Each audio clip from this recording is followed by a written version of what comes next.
Деблокада и предвидливост на европскиот пат на Македонија. Председателот на опозицијската СДСМ ја отворил оваа тема на средби со политичари во Франција. Филипче од Парис испрати порака дека е дојдено време за политичка зрелост и одговорност.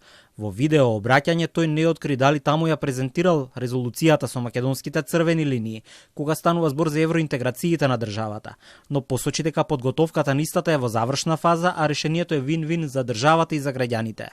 Председателот на Социјалдемократскиот сојуз се сретнал со представници на Генералниот секретаријат за европски прашања, Француското министерство за Европа и надворешни работи и пратеници од парламентот на Франција.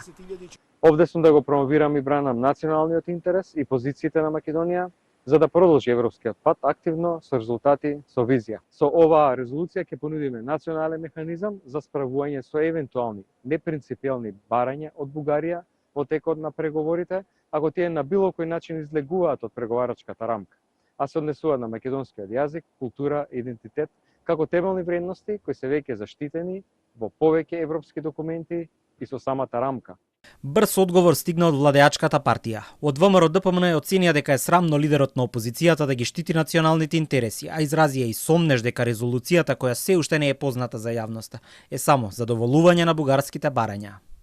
Дали тоа вин-вин решение ние повторно да го менуваме уставот, а другата страна да продолжи со нови барања? Дали во ова нивно вин-вин решение има писмени гаранции дека ова е последното барање на Бугарија? Дали оваа резолуција на СДС и Филипче е во интерес на македонските граѓани или само задоволување на бугарските барања?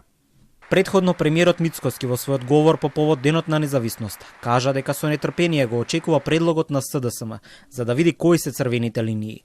Посочи дека без разлика каква ќе биде понудата, тој нема да дозволи да има игри за прашања како што се идентитетот и европската иднина.